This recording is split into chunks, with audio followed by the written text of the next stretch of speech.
Welcome to the Rogers Kakasungura YouTube channel. When Raila Odinga died, when the news broke that Raila Odinga died, there are people who have been walking close to Raila Odinga. There are people who have been eating together with Raila Odinga. But to me, from what I have learned, from deep down in their hearts, they didn't have a true love for Raila Odinga. All they had was to be close to Raila Odinga for their selfish interests. Some were close to Raila Odinga not because they love him, but because they want to use Raila's name as a stepping stone to a political ladder, either to be elected as a member of parliament, to be elected as a governor, to be elected as a senator, or to be elected as an MCA. I will argue my case based on the current emerging issues. After Raila died, ODM NEC met, the National Executive Council, and they fronted Oburu Odinga as the acting deputy party leader. Some people wanted to use Raila Odinga's death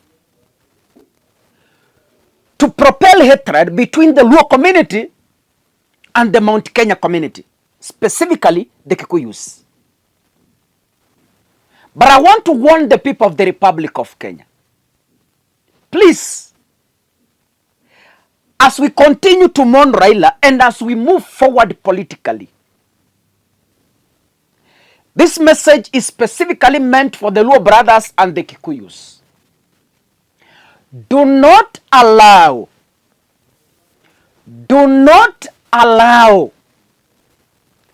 politicians to plant hatred on your behalf. Don't allow.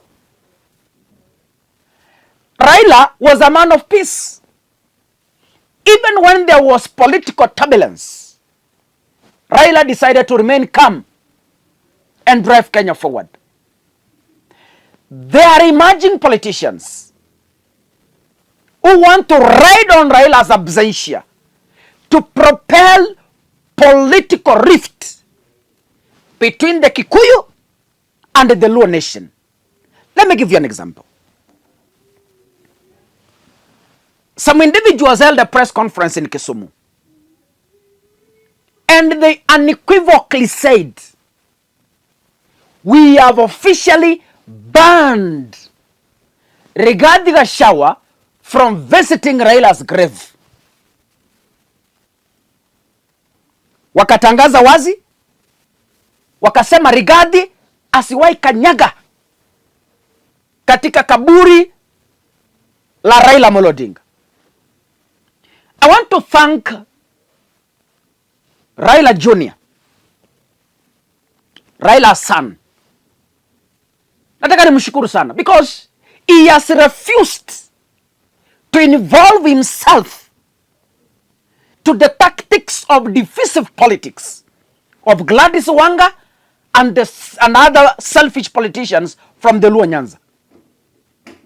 This young man has decided to walk in the footsteps of his father, bringing unity even when people want to use his father to divide Kenya and to propel ethnicity and tribalism. The young man has remained very firm. And he said, listen, he stood firm in public. When Gladys Wanga and the rest said, we don't want to see Rigathi Gachagua stepping in Bondo, Kango Kajaramogi, atutaki kumuona huko. Kijana wa Raila akasimama akasema, every citizen of the Republic of Kenya is welcome to mourn with us. Kila Mkenya katika taifa la Kenya, uwe ulimpenda Raila, uwe ulimchukia Raila, uwe ni Rigathi Gachagua, uwe ni yule ulimuibia kura, we as the Raila family, myself as his son, my mother and my sisters, sisi, we are speaking one language. We refuse to be dragged into divisive politics. We refuse to be branded. We refuse for people who are masquerading to speak on our behalf. Tunasema Mkenya yeyote, awe wa kabila lolote, tunamkaribisha kwa familia ya Raila Odinga, aje aliye na sisi na tulete pole zetu. I don't know if you've learned something. Gladys Wanga, as the chairperson of ODM, is hiding in ODM party to try and create an impression that the Kikuyus were enemies to Raila Odinga. An impression. I hope you noted that also in our press conference.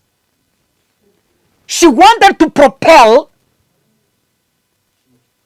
alikuwa anataka kueneza propaganda ili to paint Rigathi as a man who hated Raila to his death. Wakenya sikiza, hapa nje kwa ulingo wa siasa, you might think somebody is an enemy to someone, but these individuals, when they meet at night, they speak and discuss. Who knew under the sun that Raila could join William Ruto? They have a history together. Raila and Ruto, these two individuals were the initiators of the ODM party. They worked together.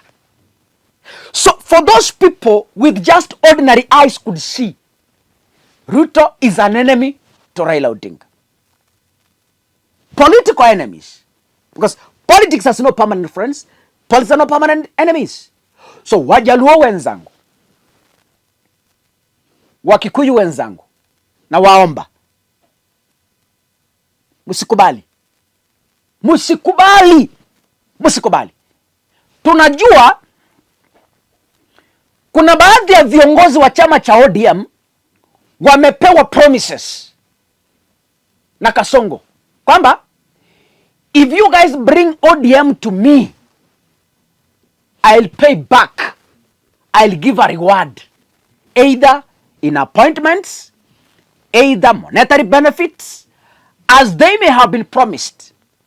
So to do this, ili Wajaluo wachukie Rigathi so that Ruto can completely block Gachagua from campaigning in Luo Nyanza, is now to drive a narrative which is not going to work, Gladys, because you know Kenyans, we've been civilized. Wakenya saa hii vile tunasema, we've been civilized. Sisi tumejua what is right and what is wrong. So don't try that route. God bless you, ladies and gentlemen. See you in the next episode. Asanteni sana.